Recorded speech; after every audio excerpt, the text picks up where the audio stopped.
नमस्कार दोस्तों, जय जगन्नाथ।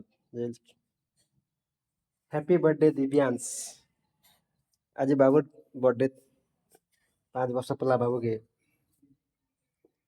तो आमे आसतीन आज मंदिर के अब पूजा कनु बाबू के बर्थडे थिला आज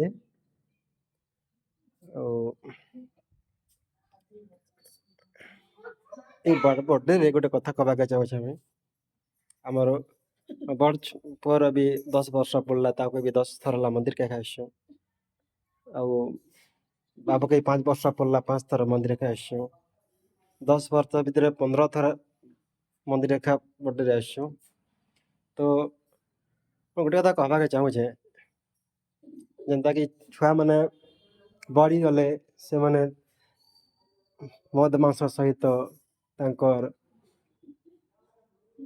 एसी बियर सहित तांकर बर्थडे मनासन। तो से जिनिस ने कर कथा आरो एते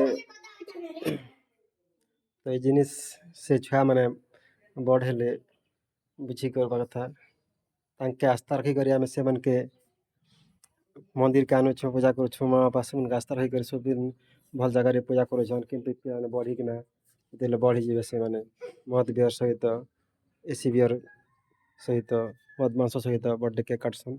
तो से जिनिस के टिके बुझी पारले मोर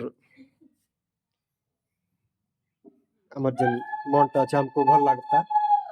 तो एटा गोटे प्रेरणा भलिया लोग बुझी करी काणे कहली ठीक कहली कि भूल कहली टिके मोर मैसेज बॉक्स रे कमेंट कले भल लगता। जय जगन्नाथ। हैप्पी बर्थडे बेटा।